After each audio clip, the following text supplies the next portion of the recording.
Jack era un adolescente que trabajaba en un periódico local. Un día su jefe hizo un anuncio de que Estados Unidos había entrado en la Segunda Guerra Mundial, y Jack se dignó a inscribirse en el ejército para luchar por Estados Unidos. Al poco tiempo se hizo amigo de un inglés llamado Louis, el que también se había alistado allí, ya que su pueblo fue atacado y tenía la necesidad de defenderlo. Jack y Louis se hicieron mejores amigos, y todos los demás soldados empezaron a llevarse muy bien, hasta se llegaron a llamarse entre ellos hermanos. Jack y Louis estaban a punto de lanzarse hacia las líneas enemigas, pero al final resultó que el lado enemigo se movió antes que ellos.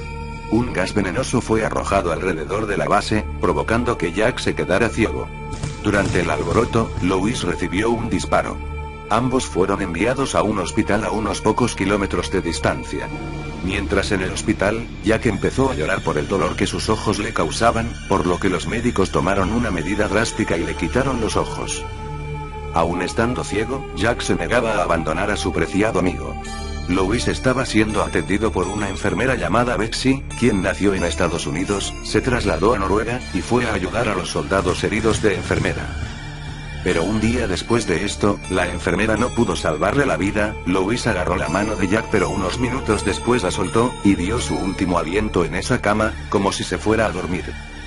Jack quería llorar, pero ya no tenía ojos para poder hacerlo, así que se mordió el labio hasta el punto de que le empezó a sangrar.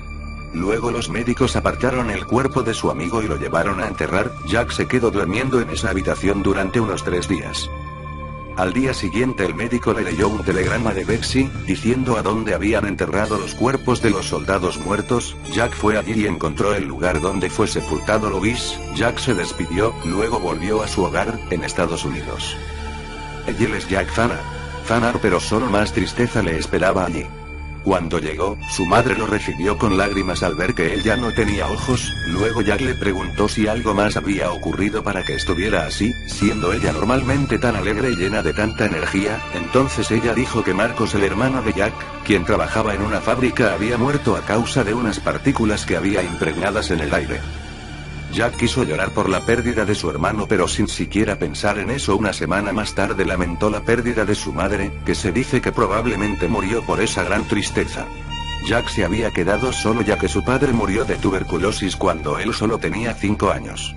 Y ahora Louis, Marcos y su madre también habían muerto.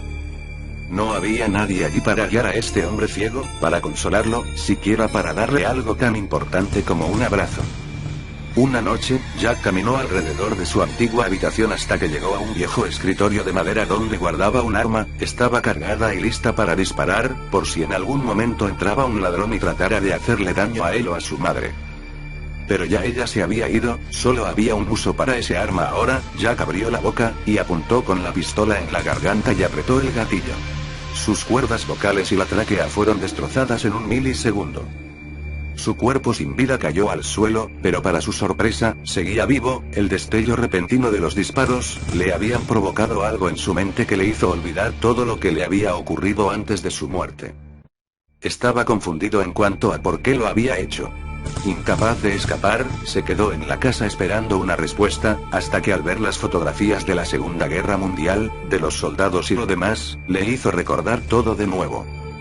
Desde ese día aquel fantasma sin voz ni ojos, ronda por ahí intentando calmar su tristeza de algún modo u otro.